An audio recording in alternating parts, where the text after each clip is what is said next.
Esse é o Cápsula e nós vamos falar agora da discussão entre o Eduardo Paes, o Sérgio Moro e o Marcelo Bretas nas redes sociais por conta do indiciamento do Bolsonaro, tá? Aqui, ó, tá descrevendo aqui no G1 que o Marcelo Bretas, que era responsável pelo braço da Operação Lava Jato no Rio de Janeiro, criticou nas redes sociais o indiciamento da Polícia Federal contra 37 pessoas apontadas como participantes da tentativa de golpe de Estado no Brasil, né? Na verdade, ele não fez essa associação de forma alguma, tá? Ele colocou os princípios do que é um crime tentado, o que não é um crime tentado. Porque tem um monte de gente dizendo por aí, você já deve ter visto esse argumento, né? Não, porque golpe só dá para punir a tentativa mesmo, porque depois que o golpe acontece, eles prendem e matam todo mundo mesmo, coisa e tal, né? Só que tem que punir a tentativa. Tentativa é uma coisa, é um conceito em direito muito claro. É exatamente o que o Bretas fala aqui.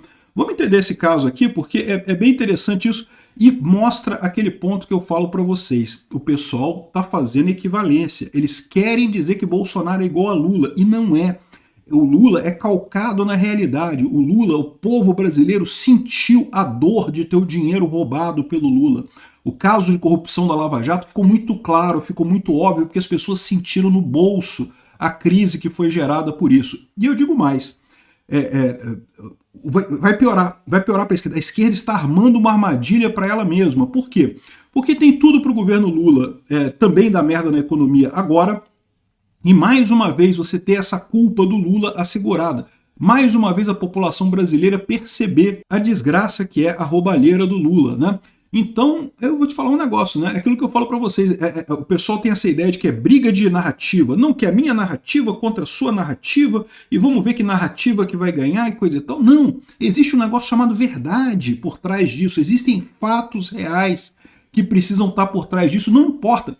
Ah, mas o Alexandre de Moraes pode ignorar os fatos reais e dar voz à narrativa. O Alexandre de Moraes pode. Mas a população brasileira, ela também é calcada na verdade, ela também é calcada em uma coisa física, uma coisa que aconteceu com ela. Então, essa briga aqui esclarece muito bem esse ponto. Olha só, vamos entender esse caso aqui. Essa notícia foi sugerida por Liberal é o Caminho e várias outras pessoas. Obrigado aí ao pessoal que sugeriu notícias lá no nosso site, no visãolibertaria.com. E obrigado a você que está assistindo o nosso vídeo. Se você gosta do nosso conteúdo, por favor, deixa o seu like, se inscreva aqui no canal, né? Pois bem, eu falo para vocês, cara, é uma maravilha o Twitter, né? O Twitter realmente é fantástico por conta disso.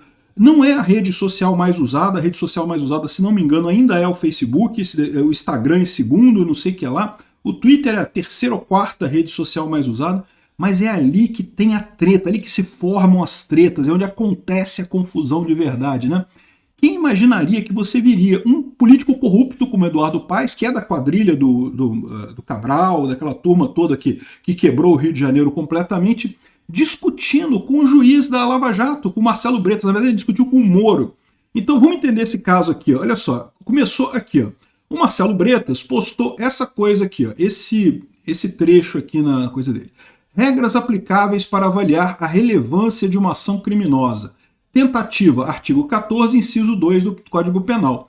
Realização incompleta do tipo penal. Os atos executórios são praticados, atos executórios, você está executando o golpe. Mas o sujeito não chega à consumação por circunstâncias alheias à sua vontade. É por isso que eu insisto sempre nesse negócio. Por que não teve o golpe, então? Quem que impediu o golpe? O que impediu o golpe? Porque, lembra, para você ter tentativa, a pessoa precisa começar a executar o golpe e alguma coisa impedir ela de executar o golpe. Quando estavam falando que aquela minuta golpista era um golpe, eu falei, pô, peraí, mas o que impediu o Bolsonaro de fazer o golpe, então? Pela definição legal de tentativa, tem que ter alguma coisa que impediu a pessoa a fazer. Ah, o cara deu um tiro, mas a arma falhou. Foi uma tentativa, a arma falhou, ele não conseguiu dar o tiro, não conseguiu matar a pessoa. Ah, tentou roubar, mas escorregou, bateu com a cara no chão e ficou igual o Felipe Neto com cara de otário. Uma tentativa, tentou roubar e não conseguiu. Então, assim, isso é tentativa, né? Tentativa é você tentar cometer o crime e alguma coisa te impedir. Quer ver uma tentativa de golpe de Estado? O Pedro Castilho, no Peru. Pedro Castilho recentemente tentou dar um golpe de Estado. Foi na televisão e falou, olha só, está dissolvido o Congresso, agora eu que mando tudo, e acabou e não tem mais nada e já era, golpe de Estado. E aí o que aconteceu?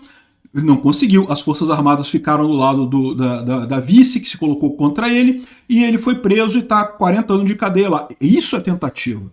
Ele executou, ele começou a execução do golpe e não conseguiu por forças alheias ao que ele queria. Ele queria o golpe, ele claramente queria o golpe, né? Mas forças alheias impediram ele de fazer isso. E é por isso que eu pergunto, naquela reunião que supostamente teve uma minuta golpista, quem que impediu o Bolsonaro de assinar aquela minuta e fazer aquele decreto de estado de sítio? Porque, o general, o chefe do exército falou que não, que se você fizer isso eu vou ter que te impedir, coisa e tal. Meu amigo, Bolsonaro é chefe dele. Bolsonaro vira para ele e fala que então tá bom, beleza, valeu, um abraço, tchau, vem outra pessoa aqui, nomeio o comandante do exército fulano de tal. Pronto, agora vamos fazer aqui. Não tem como um subordinado impedir o Bolsonaro de fazer isso. É a mesma coisa que você dizer que não, o assaltante ia te dar um tiro, mas aí a arma estava com uma pequena manchinha do lado aqui, assim, ó, aí isso impediu ele de dar o tiro. Não foi isso. Manchinha na arma não impede ninguém de dar tiro. Então, não faz sentido essa tentativa de golpe que querem falar no caso daquele coisa, né? E mesmo nesse caso também, eu já falei também nesse novo caso aí dos kids pretos, que o cara pegou um táxi para dar um golpe, para explodir o Alexandre de Moraes, que não sei o que lá. Né? Mas aí acabou cedo a coisa do TSE, repara como é que, do STF, né? Repara como é que eles tentam construir isso, que ele ia atingir o Alexandre de Moraes, mas aí a sessão do STF acabou mais cedo, e ele foi lá e não fez. Mas, de novo, cai no mesmo problema da manchinha na arma. Não, peraí, pô, isso não impede ninguém. Se o cara quisesse mesmo dar um golpe, ele ia vir no dia seguinte. Por que ele não deu o golpe? Um dia o cara foi lá, terminou mais cedo, então deixa pra lá, não vamos dar o golpe, não. Porra, para com isso, né? Então, assim, tem que ter circunstância alheia à vontade da pessoa para que ela não consiga completar o crime. E tem um outro conceito que é o de desistência voluntária, artigo 15 do Código Penal. Quando o agente, apesar de já ter iniciado a execução, não leva adiante esse crime, ou seja, não conclui o crime porque desistiu do crime, ele poderia prosseguir, mas desiste da realização do tipo penal, ele só responde pelos atos já praticados. Ou seja, vamos supor que de fato você encare como esse cara indo lá explodir o Alexandre de Moraes de táxi, ele realmente fosse uma tentativa, mas ele desistiu de fazer, porque ele poderia ter ido outra hora, podia ter esperado outro dia para fazer o golpe lá com o Alexandre de Moraes. Ele que decidiu parar. Então é desistência voluntária isso daí, não faz sentido nenhum isso daí ser tratado como tentativa, né? E finalmente o princípio do direito aqui, aí tem uma frase em latim aqui que eu não vou nem pronunciar esse troço. Eu acho ridículo esse negócio de advogado gostar de usar frase em latim, sabia? Na boa, né? Data venia, os colegas advogados aí, eu acho ridículo esse tipo de coisa, porque, caramba, a gente fala português, explica isso aqui. Então, ou seja, nenhum pensamento ou desejo humano pode ser considerado criminoso. Você pensar em matar alguém, eu odeio o Lula, eu penso em matar o Lula. Problema seu, meu amigo, ninguém tá nem aí para isso, não tem problema nenhum. Aqui, ó, a não ser que se manifeste e provoque a conduta injusta que prejudique o bem jurídico, né? Então aqui, ó, o artigo 31 do Código Penal diz que o ajuste, a determinação, instigação, auxílio, salvo disposição expressa em contrário, não são puníveis se o crime não chega, pelo menos, a ser tentado. Ou seja, se não houver tentativa, não tem crime. E para ter tentativa tem que ter alguma coisa que impediu o acontecimento do crime. Aí tem um monte de gente falando aqui, ó, golpe de Estado só dá para punir a tentativa, depois de executado todo mundo que discorda é morto ou torturado, espero ter esclarecido. De novo, meu amigo, é exatamente o que ele está falando. Tentativa de golpe de Estado se pune, como foi punido o Pedro Castilho. A questão é, no caso do Bolsonaro, não houve tentativa, não chegou a haver tentativa no sentido jurídico, né? Aí tem aqui, ó, na lei, o simples fato de tentar um golpe já é crime, né? Eu tenho certeza que esse cara aqui tem PhD em Direito, tenho certeza disso, porque ele está repetindo o bordão do pessoal. Não, tentativa, juridicamente, é o que ele definiu aqui, ó. Tem que ter começado a executar a coisa e alguma coisa tem que ter impedido que acontecesse, né? Enfim, o Marcelo Bretas falou aqui a coisa verdadeira, esse indiciamento é uma lorota, que não tem nada ali, né? Mas enfim, e ele próprio esclarece aqui, ó, tem jornalista dizendo que esse post é uma crítica ao indiciamento ao ex-presidente e à decisão judicial cautelar. Onde foi feita alguma referência ao caso, pessoas ou procedimentos judiciais? Em nenhum lugar. Em momento algum foi feito comentário ou avaliação sobre isso. Ele botou aqui, né? Lógico que é sobre isso, mas ele botou aqui, né, a indicação dessa história, né? Só que aí o Eduardo Paes se mordeu, cara. O Eduardo Paes não gostou não aqui. Delinquente sendo delinquente, né? Ele chamando o Marcelo Bretas de delinquente, né? Falando aqui porque o Marcelo Bretas explicou juridicamente por que esse caso não deveria ter indiciamento nesse caso, né? O Marcelo Bretas respondeu aqui, ó, palhaço, eu conheço o seu passado, ele não é nada engraçado, sua hora vai chegar. O Sérgio Moro aqui, ó, delinquentes eram seus amigos que ele prendeu. Aí o Eduardo Paes ficou chateado com o Moro aqui, né? Vocês dois são exemplo no que não deve ser o judiciário. Destruíram a luta contra a corrupção graças à ambição política de ambos. Vocês ainda conseguiram emprego de ministro da Justiça, o mais longe que foi na política. O Eduardo Paes, não, na verdade, ele se elegeu senador, tá? Esse aí nem isso, não sei o que lá, recolha-se a sua insignificância, aqui você não cresce, lixo, não sei o que lá. O Sérgio Moro respondeu aqui, ó, errado, quem destruiu o combate à corrupção foram os amigos dos delinquentes, ou seja, essa sua turma da impunidade. Ofensa de baixo calão não muda os fatos e só mostra quem ou o que é você. E aí ele continua aqui, não, porque você viabilizou a ruptura das instituições desse país com sua postura e não sei o que lá, você está muito nervosinho. Nervosinho era o apelido do Eduardo Paes na lista do Odebrecht. Você tá muito nervosinho, vou encerrar da minha parte. E pronto, parou aqui. Eu vou te falar um negócio. Aí que tá, isso que eu falo para vocês. O pessoal tá... Repara como é que tá a turma, né? O pessoal da esquerda tá certo, que tem que Bolsonaro é golpista e não sei o que lá, e a Lava Jato foi um erro. O pessoal da direita acha o contrário. E aí muita gente pensa assim, não, mas são duas narrativas diferentes, não tem como se resolver isso, né? E pior, como o STF já está comprado pela esquerda, o STF se vendeu completamente para a esquerda, então eles vão definir que quem ganhou é o lado do Lula mesmo, né? Vão prender o Sérgio Moro, vão prender o Bretas, vão prender o Bolsonaro, vão prender todo mundo em última análise. E é o que eu falo para vocês, eles podem fazer isso? Podem até fazer isso. Mas eles deviam lembrar de um problema sério, né? As coisas não são só narrativa de um lado, narrativa de outro, não é só isso. Tem que ter base na realidade. O povo não entende de direito, é verdade. Ninguém vai saber esses detalhes de tentativa, desistência, não sei o que lá, não sei o que lá. Mas o povo entende o básico do básico, é o que eu falo. No caso do Lula, teve uma base factual, teve o brasileiro sentindo no bolso. Eu senti no bolso o Lula fazendo merda na economia brasileira. Doeu no meu bolso, eu me ferrei, eu me machuquei com essa corrupção do Lula.